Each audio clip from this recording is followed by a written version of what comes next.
Bienvenidos a una nueva clase de sistemas de control aplicados. Vamos a comenzar el capítulo 6, sistemas de control en tiempo discreto, cuyos resultados de aprendizaje se encuentran indicados en la diapositiva. Ya expliqué brevemente lo que corresponde a este, esta información. Y la idea principal aquí es que vamos a convertir sistemas como el que se encuentra en el dibujo A. Si ustedes notan, tenemos por aquí un cablecito, ¿no es cierto?, conectado con un potenciómetro para mover básicamente el sentido de esta antena parabólica, ¿verdad? Quiero que se mueva 3 grados a la derecha, entonces le doy aquí el potenciómetro y el más se mueve 3 grados a la derecha y viceversa, ¿no es cierto? Queremos convertir este sistema analógico en este sistema digital, en donde ya no tenemos el potenciómetro, sino que ahora tenemos una computadora, ¿sí? Entonces, la concepción, eh, la manera como miramos el sistema es completamente diferente, ¿no es cierto? Aquí lo que vamos a tener es una computadora que va a hacer unas funciones similares a las del potenciómetro, ¿no? Pero vamos a tener en medio entre la computadora y el sistema mecánico o cualquier sistema que estemos controlando, vamos a tener un convertidor análogo digital, digital análogo, ¿ya? Que me va a permitir eh, que la computadora que entiende solamente el lenguaje digital, binario, se comunique con la planta que solamente entiende el lenguaje analógico, ¿ya? Todas las plantas son analógicas por naturaleza. La planta es un sistema físico, por lo tanto, es un sistema analógico, un sistema. ¿Qué significa analógico? Significa continuo, ¿no? Continuo, es decir, que tiene respuesta a todo lo largo del tiempo, ¿verdad? Y un sistema digital o discreto es que tiene una respuesta en ciertos intervalos de tiempo en donde yo lo puedo ver, ¿ya? Y ya vamos a profundizar un poco más esto en las siguientes diapositivas. Entonces, ¿por qué hacemos esto ahora así? ¿Por qué no lo hicimos siempre así? Bueno, por supuesto, porque no había computadoras antes, ¿verdad? Con el advenimiento de las mini computadoras en los 60 y las microcomputadoras en los 70, que son las que tenemos hasta ahora, ¿verdad? Son microprocesadores lo que tenemos hasta ahora. Muchos sistemas físicos dejaron de depender de centrales de computación, así, estos muebles grandotes que había antes en en las industrias, ¿no? Que cada mueble controlaba una máquina, básicamente, y esos muebles eran simplemente unas cajas llenas de elementos electrónicos y eléctricos de potencia conectados en serie y paralelo para obtener una lógica específica, ¿no? Eran básicamente computadoras customizadas para cada máquina, ¿no? Pasamos a lo que tenemos ahora, que es simplemente comprar una computadora en un almacén y conectarle lo que le tengamos que conectar para que la man haga dos funciones, supervise y controle, ¿sí? Entonces, si ustedes se van al laboratorio no sé si seguirán ahí esas máquinas, porque, bueno, han estado ahí décadas, pero si se van al laboratorio de mecánica de sólidos, o lo que era el laboratorio de mecánica de sólidos, que es ahí debajo de la biblioteca de mecánica, ahí hay unas máquinas viejas de ensayos mecánicos, no de materiales. Y si se fijan, ustedes pueden entrar ahí si es que está abierto. Y si se fijan, cada máquina de esas que son tan viejas tiene un armario como este de aquí, con los elementos electrónicos que la controlan y que ya no valen, ¿verdad? Ya están eh, completamente obsoletos, ¿no? Entonces ahora esa misma máquina viene con una simple computadora, ¿verdad? Y esa máquina tiene un control digital, básicamente, ¿no? Entonces, había dicho que esta computadora sirve dos funciones, supervisión y control. La tarea de supervisión son externas al lazo de control. ¿Qué significa externas? Que la computadora puede hacer más cosas que solamente el lazo de control. Por eso es que las computadoras son tan poderosas hoy en día, ¿no?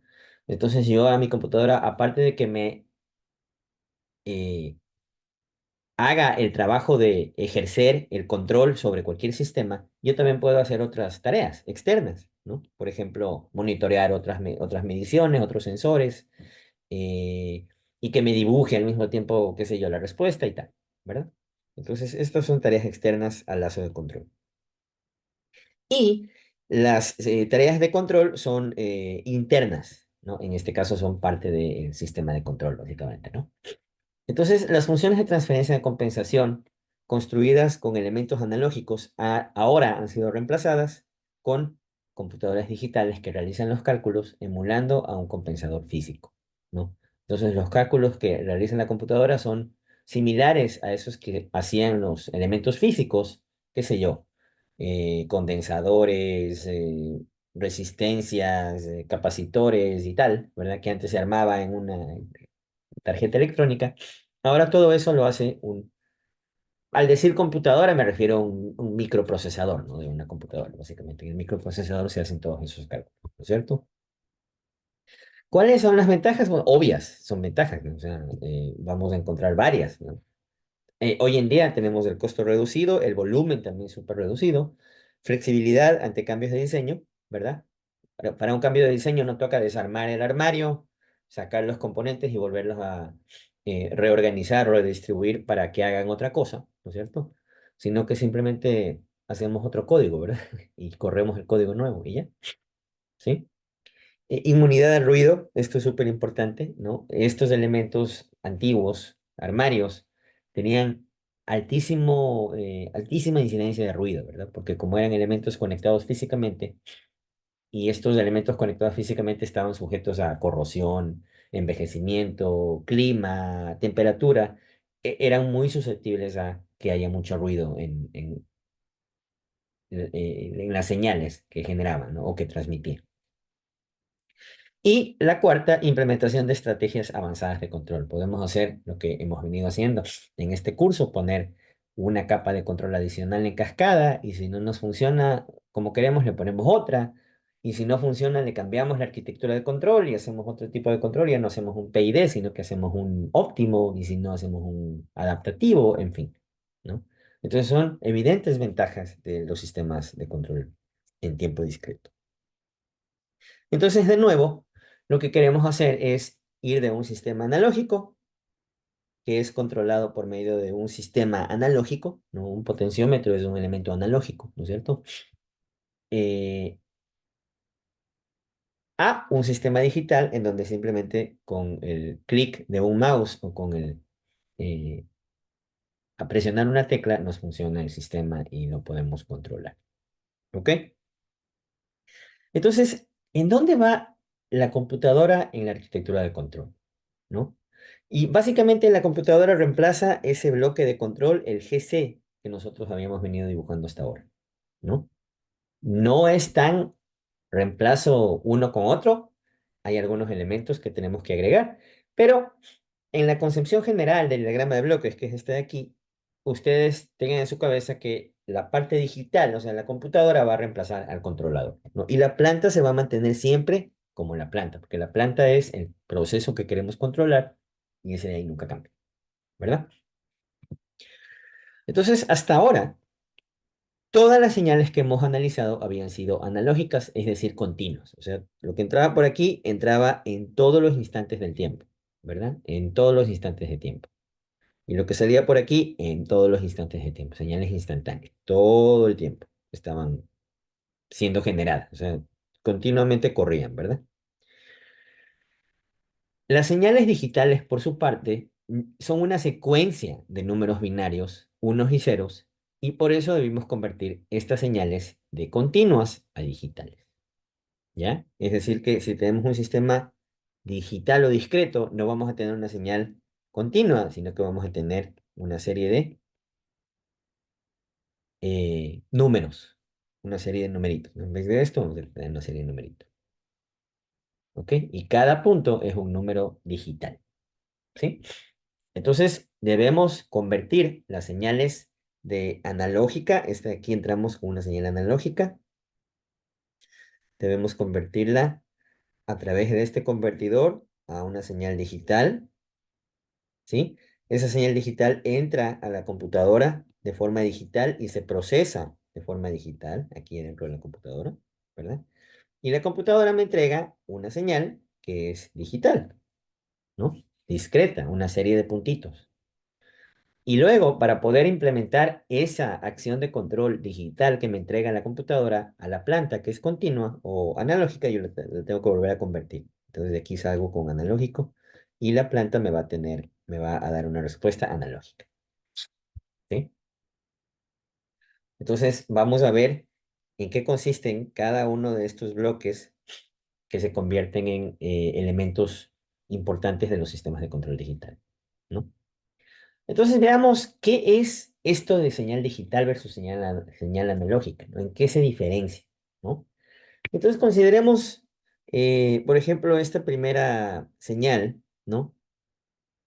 Esta señal roja que yo tengo aquí, que está en tiempo continuo, ¿ya? Miren ustedes que está definida para todo momento, por eso está dibujada con línea continua, ¿no? Está dibujada, está definida para todo momento en el tiempo, ¿no?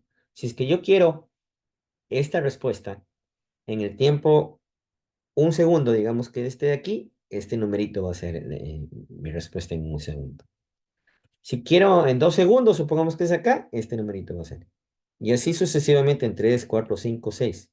Pero si yo quiero en 1.28597542 segundos, perfecto, voy a ese número, a ese punto y obtengo esa amplitud, esa respuesta a ese tiempo exacto.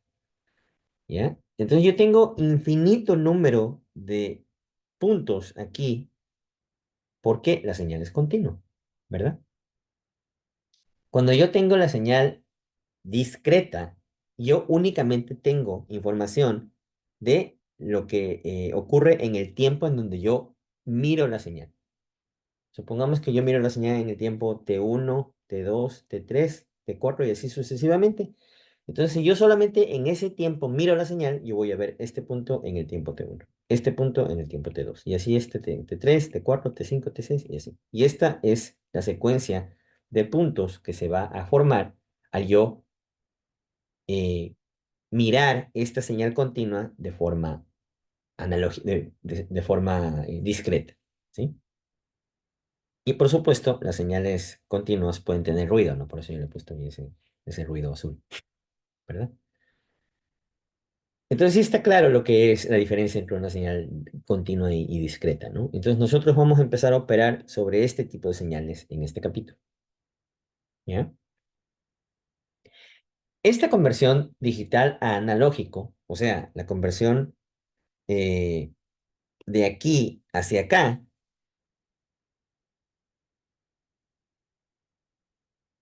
es simple e instantánea, ¿sí? Es simple e instantánea. Déjenme abrir mi...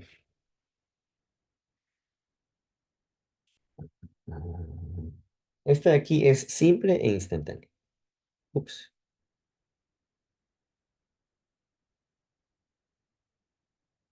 instantánea.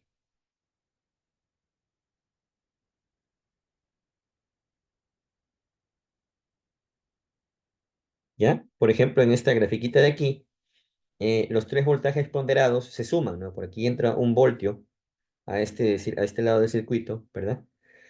Y este voltaje, dependiendo de si es que estos puertos están abiertos o cerrados, ¿no?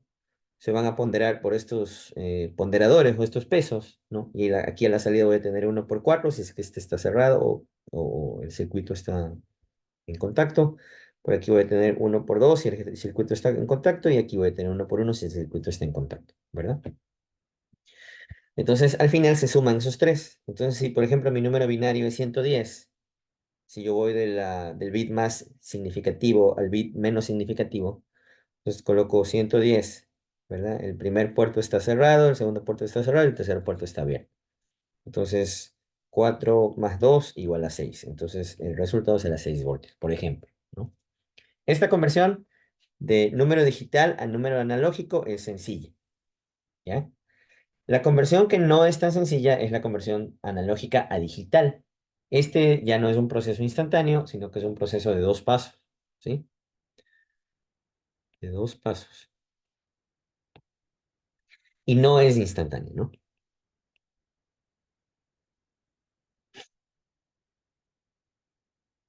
Aquí va a haber una demora entre el voltaje análogo de entrada y la salida digital, ¿no?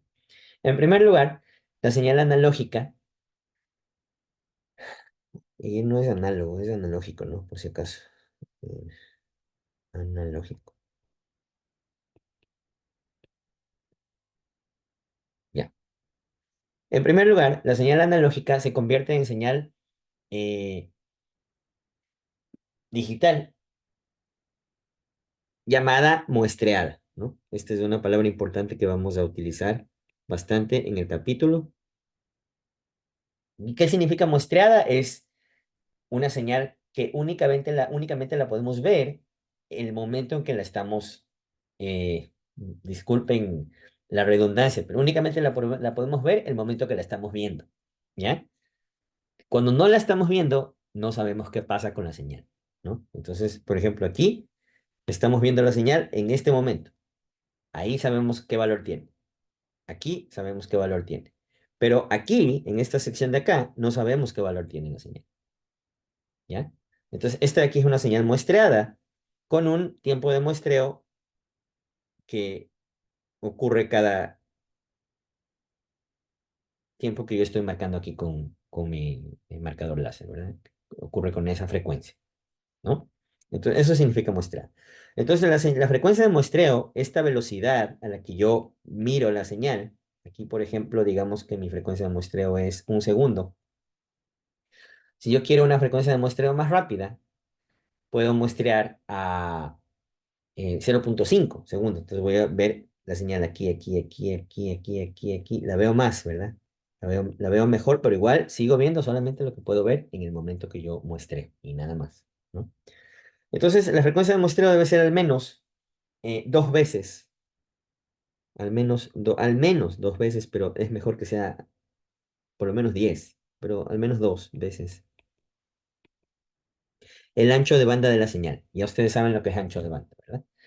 Entonces, tiene que ser al menos el doble del ancho de banda. Y esta se llama la famosísima frecuencia de Nyquist, asociada con el teorema de Nyquist, ¿no? Que me asegura que yo vea una señal sin aliasing, sin solapamiento. Ya vamos a ver lo que es solapamiento, ¿no? En segundo lugar, hay que mantener, eh, es decir, retener el valor de la señal durante el muestreo, ¿no? Y esta segunda parte o este segundo paso de la primera, o el segundo componente del primer paso para convertir de análogo a digital, se llama retenedor de orden cero, ¿sí? Y ya vamos a explicar esto y ya les voy a explicar bien con un dibujo.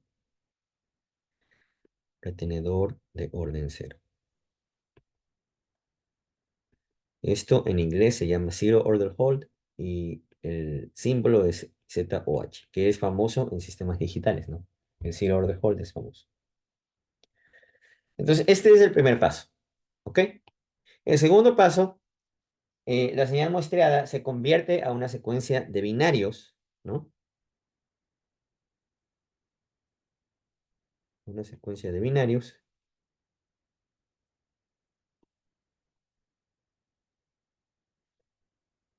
De manera que se dividen los niveles analógicos a discretos o digitales. Se asigna un número binario a cada nivel y las diferencias se denominan error de cuantización.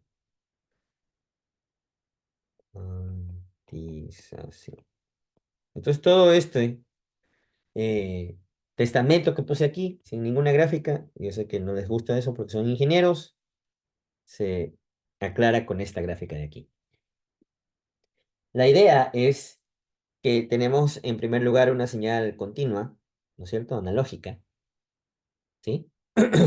¿Y qué es lo que hacemos?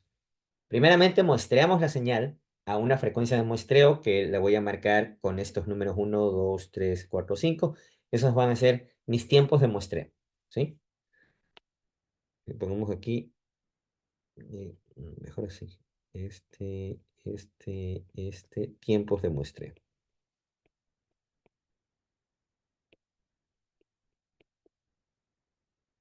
Que dependen de la frecuencia de muestreo que yo decida usar, ¿no? Supongamos que aquí la frecuencia que yo decido usar es 1 Hz. Entonces, claro, voy a tener un muestreo a 1 segundo, o un muestreo a otro segundo, a 2 segundos, un muestreo a 3 segundos, a 4 segundos, a 5 segundos, ¿verdad? Una vez que hago eso, voy a tener estos puntos únicamente, ¿no? Voy a tener el punto que me da el momento que yo veo la señal, ¿no? Ahí, y nada más, ¿no? Suponiendo que estoy muestreando aquí en el dibujo creo que estoy muestreando a 0,5 segundos, ¿no? Vamos a hacer eso. Entonces, tiempo de muestreo 0,5 segundos, ¿ok? Entonces estoy muestreando a 0,5, 1, 1,5, 2 y así, ¿verdad? Y una vez que muestreamos, vamos a retener el valor que leímos, ¿no? Entonces me voy a acercar un poquito más. Entonces en el primer punto yo leí este valor, mantengo este valor hasta que venga el siguiente punto de muestreo. El siguiente punto de muestreo es acá arriba, mantengo el valor hasta el siguiente. Mantengo el valor hasta el siguiente y así mantengo el valor. Entonces esa acción de mantener el valor se llama retenedor de orden cero, ¿ya? Y una vez que hacemos eso, dividimos el espectro eh, o el ancho de nuestra señal, ¿no? Este ancho para cubrir toda la señal, lo dividimos en un número adecuado de divisiones, ¿no? Y en cada división vamos a mirar, vamos a mirar el número que leímos, en qué división cae, ¿no? Y cada división la vamos a asociar con un número digital, ¿no? Por ejemplo, la primera división es 000, o la división cero es 000, el límite. La primera división es 001, la segunda 010 y así sucesivamente hasta el número de bits que tengamos, ¿no es cierto? Entonces, lo que hacemos es, por ejemplo, el primer número que cayó aquí, bueno, el primer número sería cero, ¿verdad? Entonces cero está asociada con el número binario 000, es el que tenemos acá. Luego, la primera lectura cayó aquí, el primer número muestreado, el primer punto muestreado es este de aquí, que está más cerca del 011, ¿no? Está casi al lado de 011, ¿no? Entonces, el segundo número se da 11. El tercero, este de aquí está cerca del 100, pero el tercero va a ser 100. Y aquí se vienen los interesantes, ¿no? El cuarto y el quinto, ambos están cerca del 101. No caen exactamente, nunca van a caer exactamente, ¿no? Pero se toma el que cae, la división más cercana a la que cae. Entonces, por eso esos dos van a ser 101, ¿sí? Y luego, similarmente, este de aquí y este de aquí y este de aquí, todos van a estar muy cercanos al 110, más cerca del 110 que del 111 o que del 101. Y por eso los últimos uno, 2, 3, 4, 5 son 110, ¿ya? Y esta diferencia entre, qué sé yo, el valor leído y el valor exacto de la división, esto es el error de cuantización, ¿ok? Entonces, eso es gráficamente lo que ah, implica el proceso de ir de sistemas analógicos a sistemas digitales o eh, señales analógicas a señales digitales, ¿ok? Entonces, aquí hay un pequeño ejemplito que ilustra cómo es este proceso, ¿no? Un convertidor analógico digital de 12 bits, esta es una característica con la que uno compra un convertidor, ¿no? Los convertidores de ahora ya son hasta de 24 bits, y los que yo trabajo en mi laboratorio tienen 18 bits. Pero este de aquí, digamos que es uno no tan moderno, no tan caro, 12 bits, ¿no? Este convertidor acepta valores analógicos de más o menos 10 voltios, que es lo que normalmente un sensor entrega en un sistema de medición, ¿no es cierto? Cualquier sensor, normalmente los más comunes vienen con un rango de más o menos 10 voltios, ¿no? Y este voltaje, más o menos 10, se asocia con el rango de medición que tiene el sensor. Por ejemplo, si es un transmisor de presión que mide de 0 a 50 psi, ¿no es cierto? Cero va a estar asociado con eh, 0 voltios y 50 psi va a estar asociado con 10 voltios, ¿no? O también se le puede asociar 0 con menos 10 y 50 con más 10, si es que ustedes quieren que tenga más resolución, ¿no? Y lo único que hacen es cambiar las ganancias para que les dé la lectura adecuada. pero normalmente este es un valor súper común, ¿ya? Entonces, aquí, mm, x de t, o sea, la señal, ¿no? La salida, la medición, puede ser cualquier valor real, ¿no es cierto? Que es básicamente todo el espectro en el eje real. Hay un número infinito de posibles valores, ¿no? Mi señal real. Este es la señal, digamos, de mi planta, ¿no? Lo que me entrega la planta. Pero el convertidor analógico digital de 12 bits no me puede indicar todos los posibles valores para x de t, ¿verdad?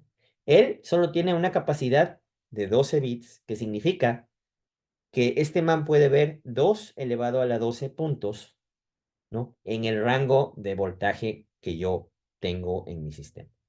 Entonces, en este rango de voltaje, este convertidor únicamente va a poder ver 4096 puntos, divididos, espaciados equidistantemente, así como aquí. O sea, aquí voy a tener 4096 divisiones, ¿ya?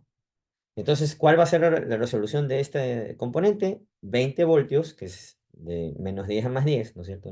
La amplitud total del rango, dividido por el número de puntos que puede ver. Resulta que la resolución de mi sistema únicamente o es bastante buena, 0.0048 voltios, pero yo únicamente voy a poder ver intervalos o incrementos de 0.0048 voltios en mi lector, ¿no? Entonces voy a tener 0.0048, 0.0096 y lo que sea en adelante. Únicamente múltiplos de este valor.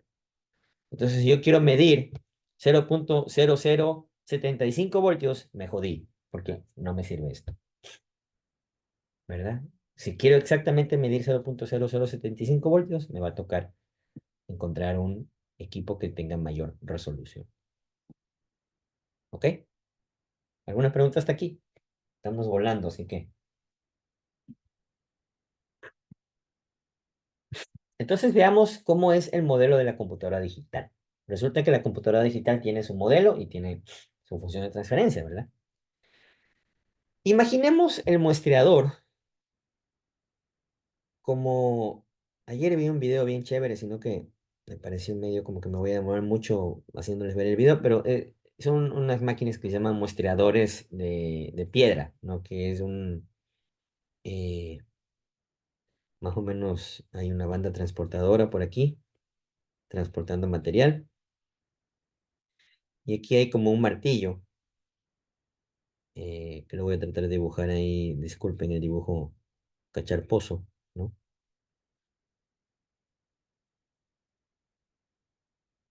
Algo así, ¿no? Qué sé yo, algo así, ¿ya?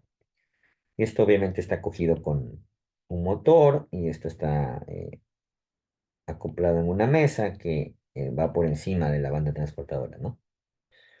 Entonces, este muestreador lo que hace es dar la vuelta cada cierto tiempo y saca un pedazo de este material que viene por aquí. No un pedazo, sino qué sé yo, una cantidad de piedras, por ejemplo, que viene por aquí para muestrear y para que los ingenieros vean si es que la calidad de la piedra está buena y tal, ¿verdad?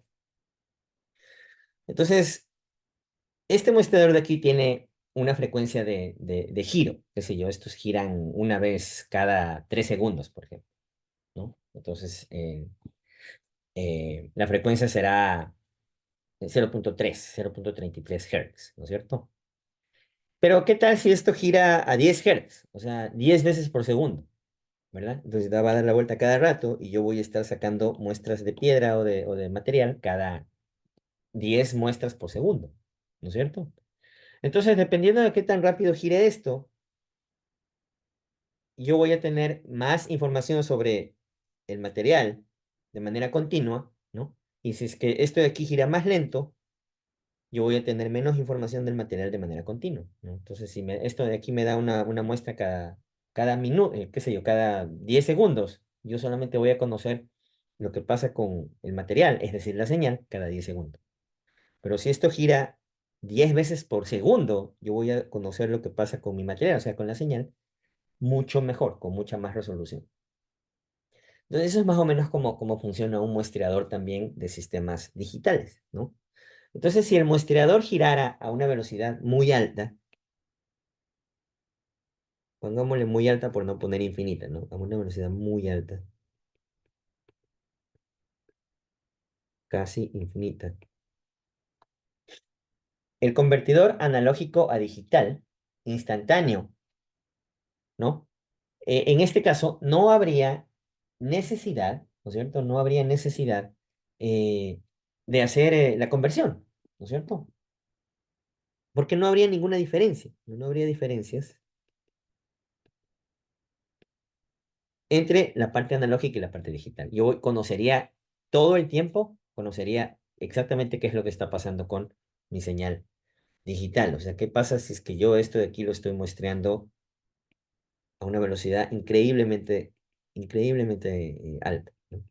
Mire, si es que muestreo a una velocidad tan alta, voy a tener conocimiento del sistema en todo momento, ¿verdad? Entonces, no necesito hacer esa conversión porque tengo un muestreador ideal, infinito.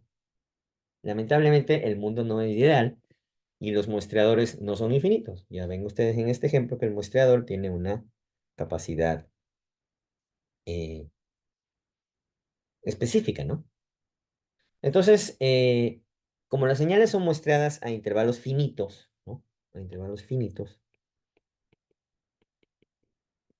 y retenidas, el rendimiento del sistema va a cambiar la función o va a cambiar en función de este periodo, de esta frecuencia, ¿no? Pongámosle periodo. Recuerden que periodo es el inverso de frecuencia. Periodo de muestreo. Entonces, cuando hablo de periodo de muestreo es en segundos, es decir, cuántas veces o cada cuánto tiempo se prende el muestreador, ¿no? Y cuando hablo de frecuencia es en hertz, cuántas veces por segundo me funciona el muestreador, ¿no? Entonces, necesitamos modelar este efecto, ¿no? Para efectos de control, ¿no? Este efecto de muestreo y retención. Y es lo que vamos a hacer a continuación. Eh, Vamos a ver primero el modelo del muestreador, ¿no? Aquí el objetivo es obtener una función de transferencia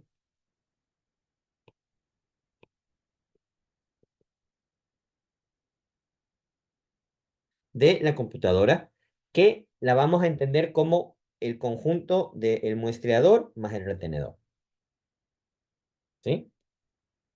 Similar a las funciones de transferencia que conocemos, ¿no? Entonces, miremos este siguiente modelo, continuo versus muestreado, ¿no? Y aquí hay una señal bien sencilla que es simplemente, que se esta respuesta al escalón de cualquier sistema, ¿no?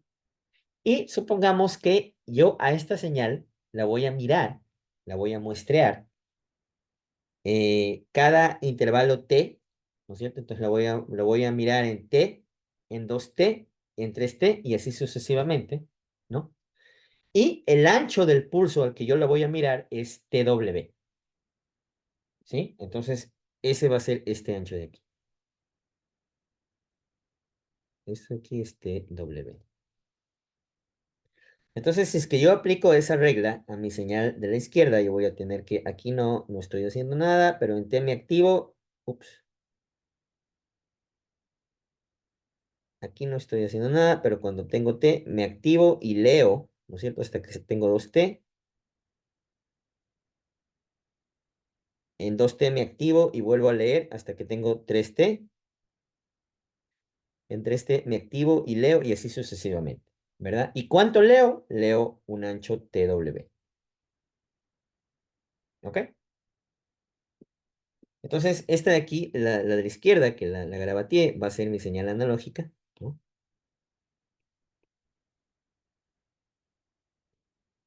Y esta de acá va a ser mi señal discreta o digital, ¿no? Y este switch es el famoso muestreador, que el símbolo del muestreador va a ser este de aquí, siempre con la frecuencia de muestreo como dato, ¿no? Este switch se abre y se cierra conforme esta flecha gira, ¿no es cierto?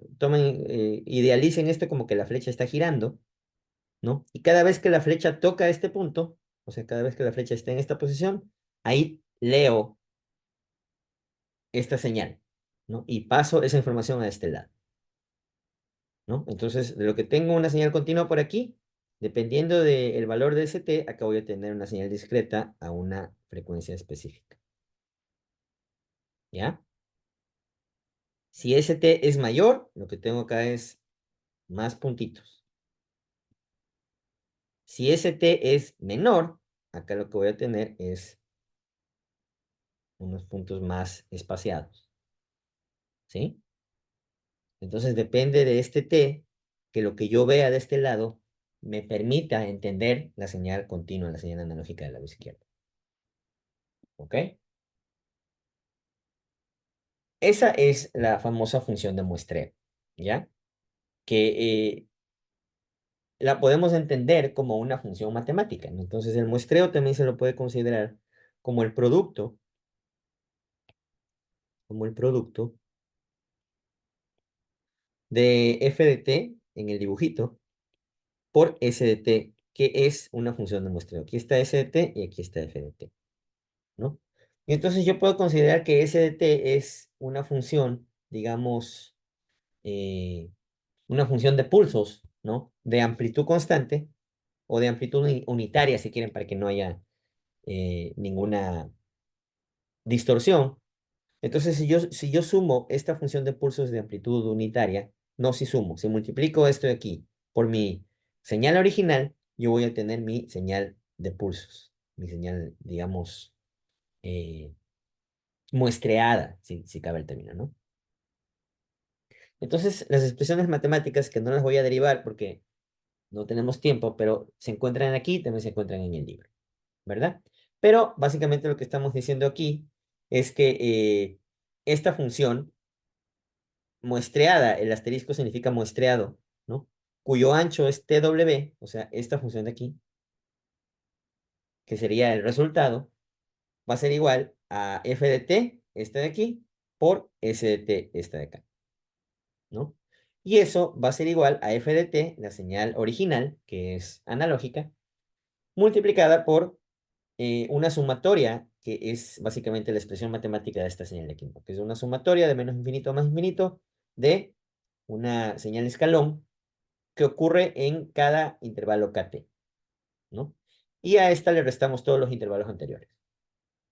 Entonces, por ejemplo, si quiero este de aquí, esta será esta expresión de aquí, menos todos los anteriores, le resto todos los anteriores, ¿verdad? Porque esos ya los sumé en el paso anterior, ¿no? ¿Verdad? Entonces, esta es la expresión matemática de esta señal de acá, ¿ya? Ahora, lo que yo quiero es encontrar el valor muestreado en cada observación que yo hago, ¿verdad? Yo quiero encontrar el valor aquí, el valor aquí, el valor aquí, el valor aquí, ¿sí? Entonces, yo quiero hacer eso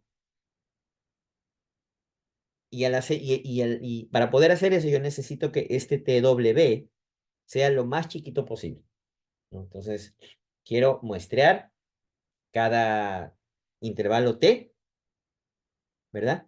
Pero solo quiero encontrar o quiero saber el valor de la función, de la amplitud de la función en ese punto, en ese punto o en ese instante que yo muestre, ¿no? Entonces, por eso es que yo reduzco esto casi a cero, ¿verdad? Para tener básicamente solamente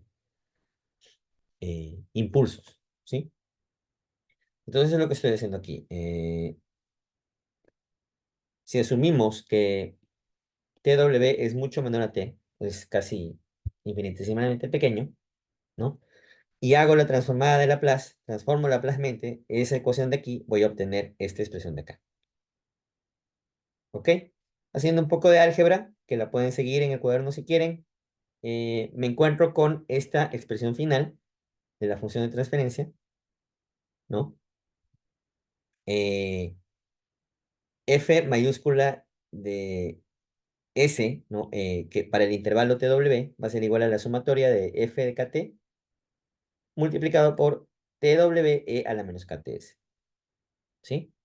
Lo que me interesa aquí es encontrar la función en el tiempo, ¿no? ¿Verdad? Entonces, para eso le saco la transformada inversa de Laplace y voy a encontrar la expresión en el tiempo, que es básicamente el ancho de el pulso, es decir, este ancho de aquí, eso es esto, por la sumatoria de todos los impulsos multiplicados por la delta de Dirac ocurriendo en cada intervalo t. O sea, la delta de Dirac aquí, acá, acá, acá, en cada intervalo.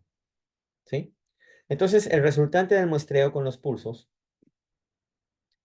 rectangulares, que es lo que les acabo de mostrar arriba, rectangulares, es similar a una serie de funciones delta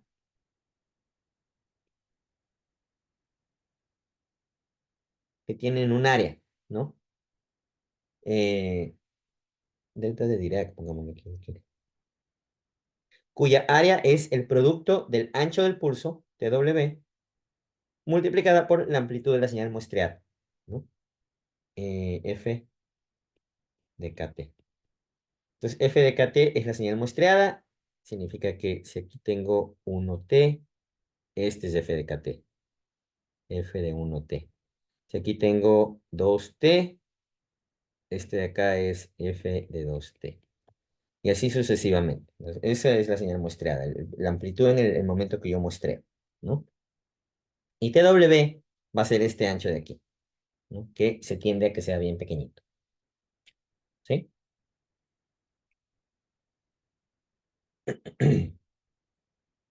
Bacán. Entonces, llegamos a la mitad de la clase de hoy. Vamos a hacer la pausa y en unos 5 minutitos volvemos con la segunda parte para ver la otra mitad de la función de transferencia que nos interesa, ¿ok?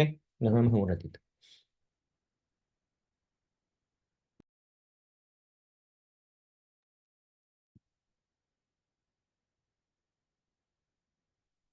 Bienvenidos de vuelta. Entonces, nos habíamos quedado en aquí, ¿no? Entonces, miremos ahora el retenedor de orden cero, cómo lo modelamos, ¿sí? Ya vimos la parte de el muestreo, ¿no es cierto? Vamos a ver ahora el ZOH, el Zero Order Hold, ¿ok? Ahora, solo nos falta modelar el Zero Order Hold, que mantiene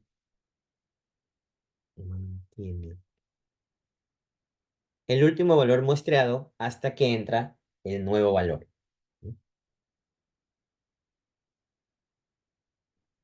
Nuevo valor, ¿sí?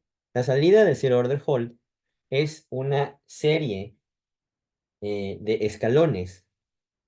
Ya lo dibujé en la primera figura que hice y en todas las demás está también dibujado. Es una serie de escalones cuya amplitud es f de t, que ya también lo expliqué en la anterior diapositiva. ¿Y qué ocurre en cada instante f o en cada instante kt? ¿No es cierto? En cada instante kt ocurre esa lectura, digámoslo así, ¿no es cierto?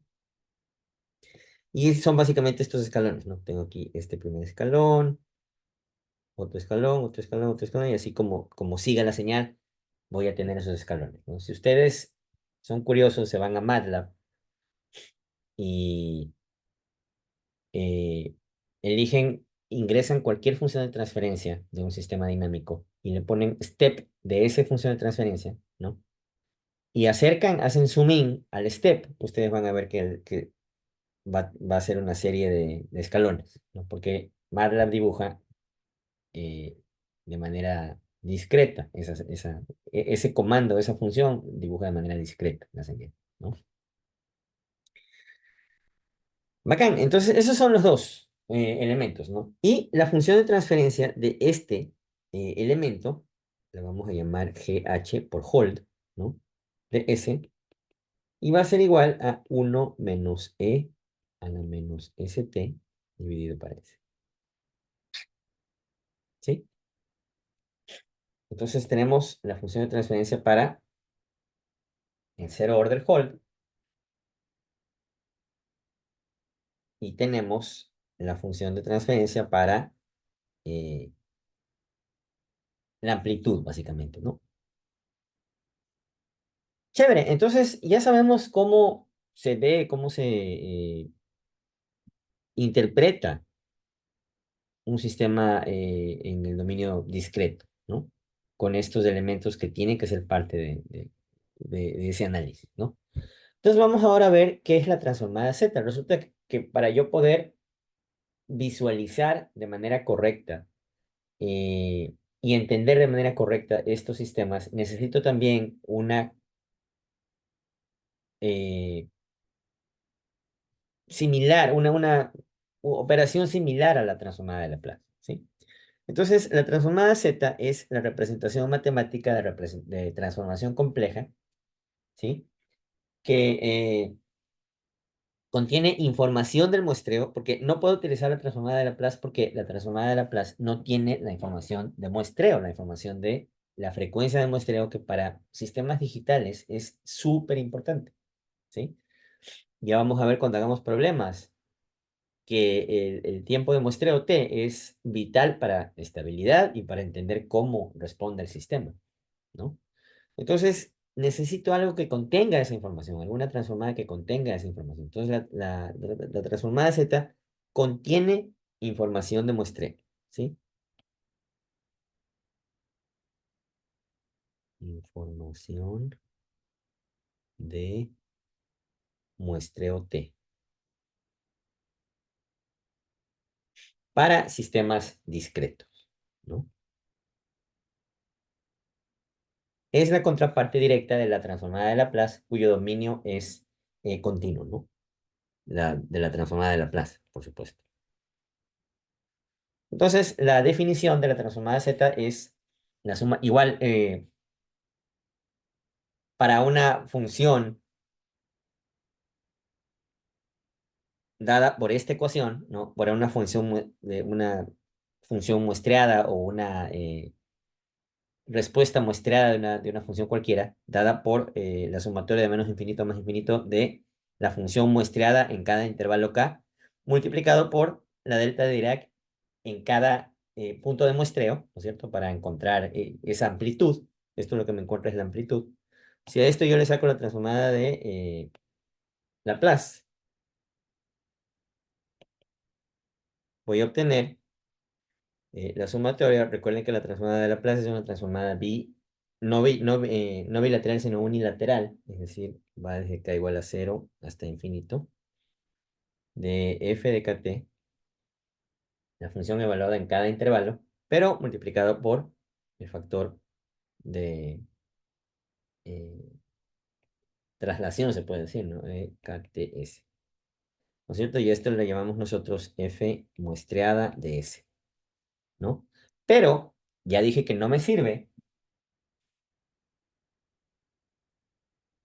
porque yo necesito una transformada que directamente me dé la información de el muestreo y la demora en el tiempo, ¿no? Entonces, esa es la función f de z, transformada z de la función f, que se define como la sumatoria igual, unilateral, desde k igual a cero a infinito, de la función muestreada en el intervalo k por z a la menos k, en donde z es a la ts, a la ts, eso es z,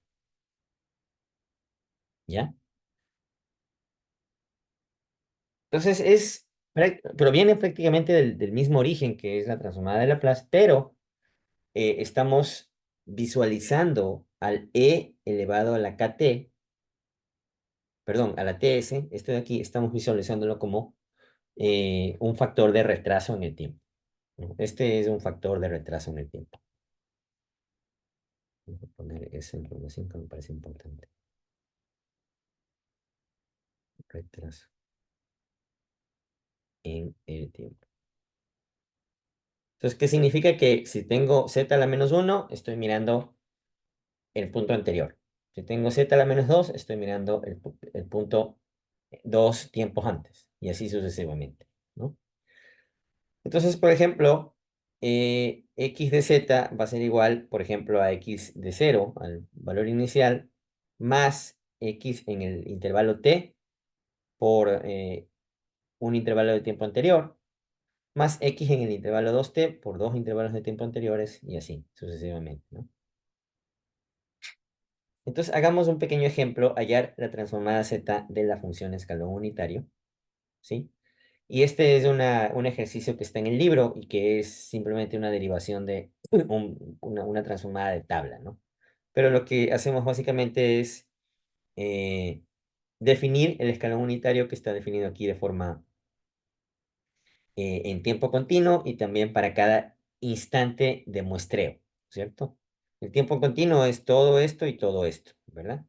Y en el instante de muestreo son solamente estos puntos de aquí, ¿ok?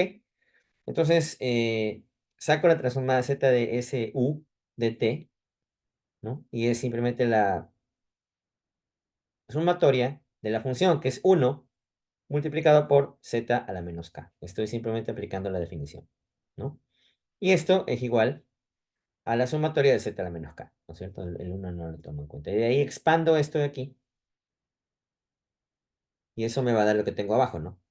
Expandir. Me va a dar esto que tengo acá abajo, 1 más z a la menos 1 más z a la menos 2, etc., ¿no? Resulta que esta de aquí es una serie geométrica que converge a 1 sobre 1 menos z a la menos 1, ¿sí? Me parece que es para valores de z menores a 1, si no me equivoco. No, no, no estoy seguro, pero igual este es un valor de tabla. Esto converge, ¿verdad? A esta expresión. Entonces, si yo a esta expresión la multiplico por z en el numerador y en el denominador, simplifico y la transformada z de mi escalón unitario va a ser z dividido para z menos 1, que es lo que tengo acá, ¿sí? Aquí tengo la tabla de transformadas de Laplace. La fuente de esto es el libro de profe Nis.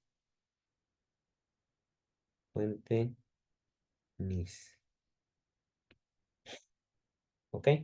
Y acá abajo están los teoremas, ¿no es cierto? El teorema de linearidad, el teorema de diferenciación compleja, traslación en el tiempo real, traslación en el tiempo complejo, etcétera, ¿no?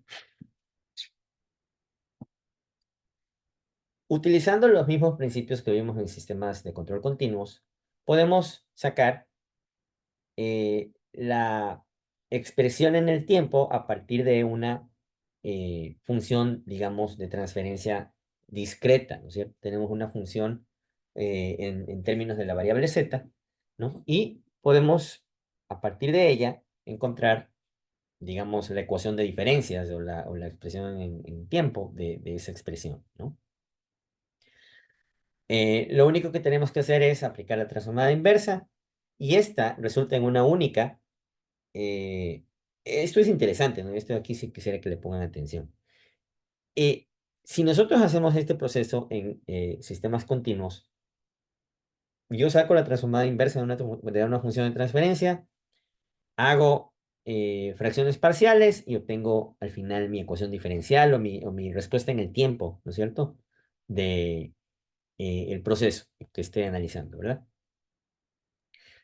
Y si hago eso aquí, y si hago eso mismo aquí en sistemas discretos, no voy a obtener una respuesta única, ¿ya? Si bien es cierto, voy a obtener una respuesta única x de k, ¿no? No significa que voy a tener una única x de t, ¿ya? ¿Y por qué va a pasar esto? Porque al tener una señal muestreada y querer ir de la señal muestreada a la señal continua, yo estoy perdiendo información importantísima entre un punto de muestreo y punto de muestreo, ¿ya? Y esa información resulta ser que o puedo necesitarla para recuperar la señal absoluta y completamente, ¿ya?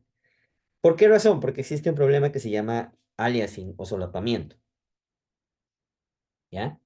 Entonces supongamos que tenemos esta señal, que la voy a dibujar con rojo porque aquí es importante esto.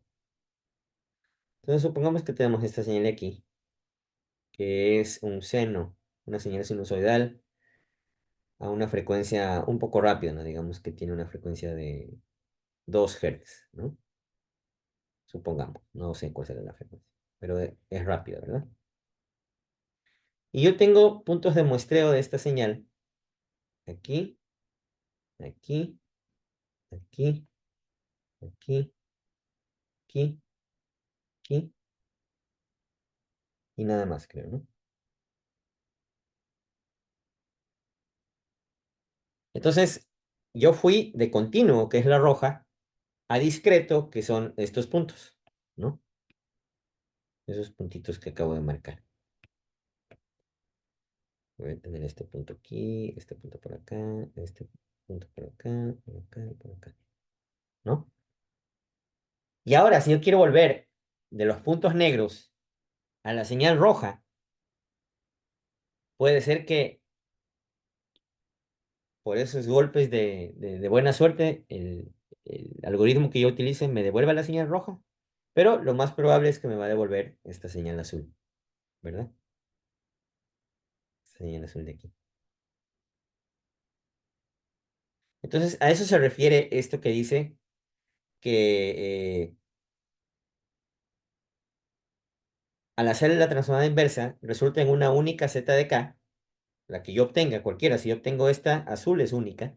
Si yo obtengo esta roja, es única, ¿no? Pero x de t no va a ser única, ¿verdad? X de t puede ser la roja, puede ser la azul o puede ser otra diferente. ¿Por qué? Existe el problema de aliasing. Entonces, ¿cómo evito el problema de aliasing? Muestreando a una frecuencia mayor, como lo que se ve en la figura de arriba, ¿verdad? En la figura de arriba yo tengo una frecuencia de muestreo mucho más alta, ¿verdad? Que hace prácticamente imposible que yo pueda confundirme de al recuperar la señal. ¿Ok? Por eso es importante utilizar la frecuencia de Nyquist para asegurar recuperar la señal correcta. ¿Sí?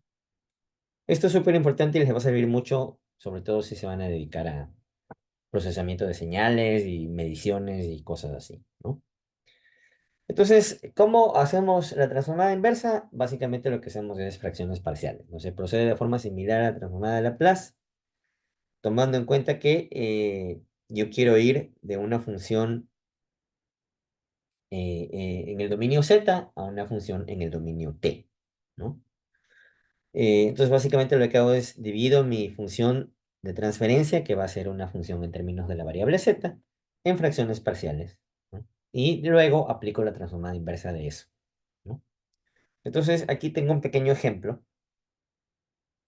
tomando en cuenta algo importante antes de hacer el ejemplo, es que la expansión de fracciones parciales no se hace sobre la función de transferencia, sino sobre f de z sobre z, ¿ya? Esto es casi como una fórmula, ¿no?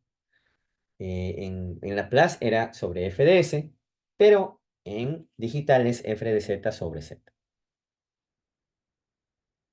¿ok? Entonces, ¿qué es lo que pasa? Tenemos la función del tiempo que es e a la at. La transformada de Laplace va a ser 1 sobre s más a. Y la transformada z va a ser z sobre z menos e a la menos at.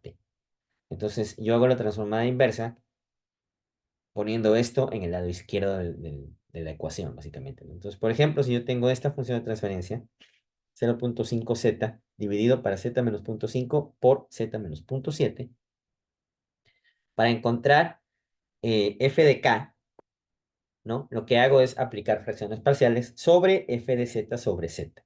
Es decir, aquí le pongo f de z sobre z y hago igualito el procedimiento, ¿no? Va a ser igual a esta función de transferencia, el z se fue para el otro lado, ¿no? ¿Verdad?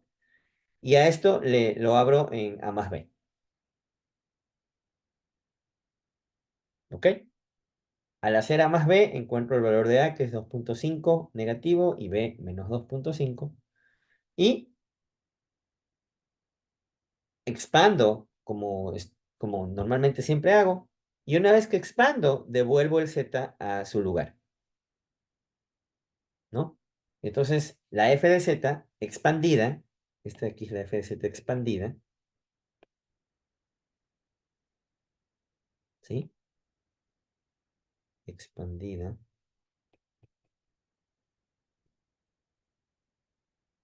va a tener el z como componente, ¿no? Aquí. Y esto es lo que va a la tabla, básicamente, ¿no? Entonces me voy a buscar algo parecido a esto y algo parecido en la tabla. encuentro que el primero es esto y el segundo es esto de acá. Y finalmente, aplicando la transformada inversa, encuentro que este era f de t, ¿no? Eh, f de k, igual, ¿no? A menos 2,5 por 0,5 a la k, más 2,5 por 0,7 a la k. ¿Ok?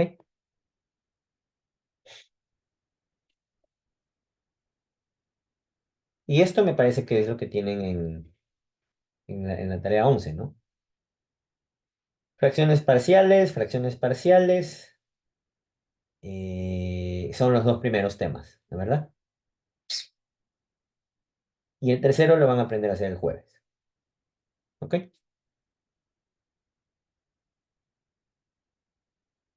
¿Alguna pregunta hasta aquí?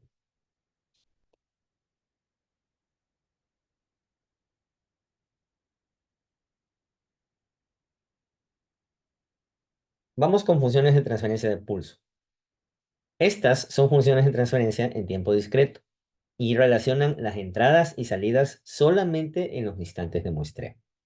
Eso es súper importante, por eso lo he puesto en rojo, ¿sí? Si es que GDS es un sistema físico, que siempre lo es, ¿no? Aunque la entrada sea muestreada, lo primero que tenemos es el sistema normal como lo conocemos hasta el día de hoy, ¿no? Continua la entrada, continua la salida, no me preocupo. Pero ¿qué pasa si tenemos un sistema en donde la entrada es muestreada? Aquí está el muestreador con una frecuencia de muestreo T y este es el muestreador S1, llamémoslo, ¿sí? Muestreador S1,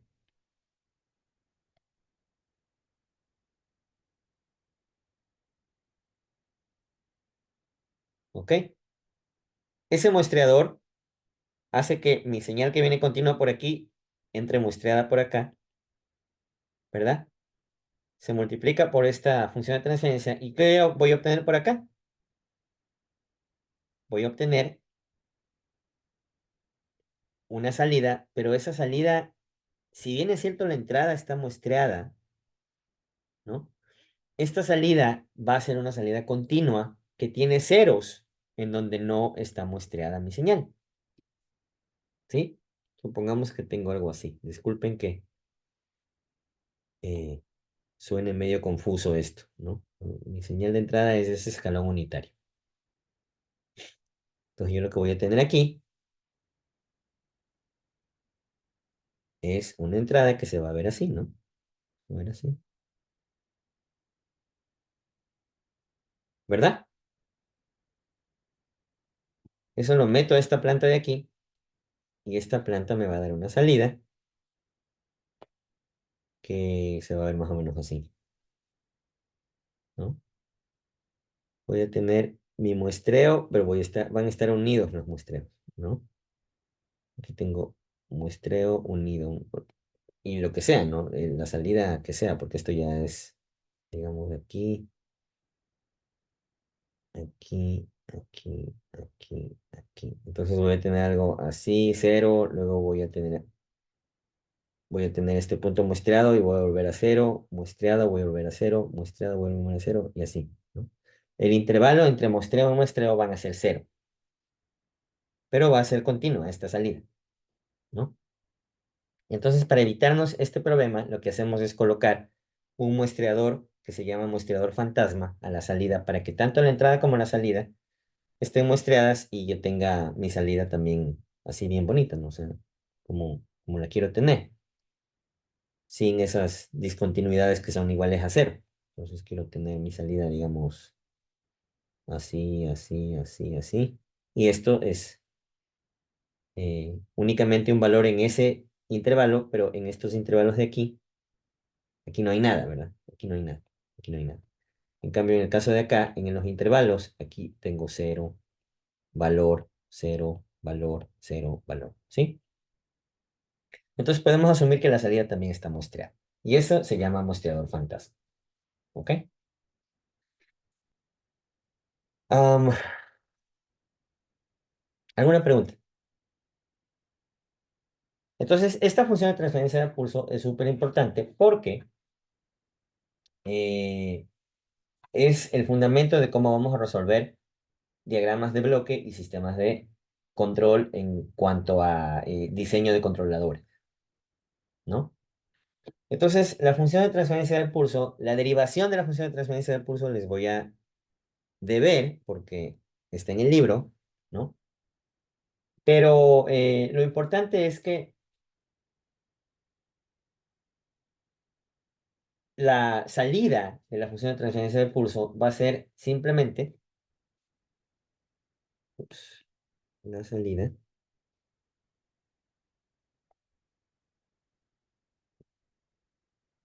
C de Z será C de Z igual a G de Z por R de Z, ¿sí? Es decir,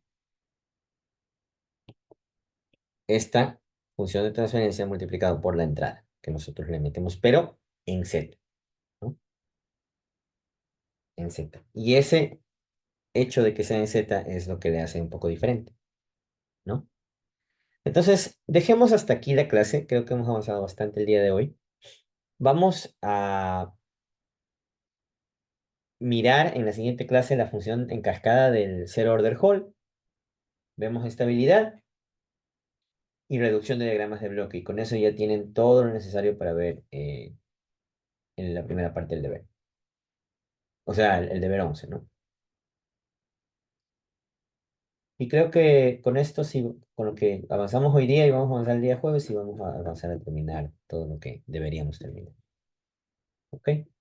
¿Alguna pregunta final?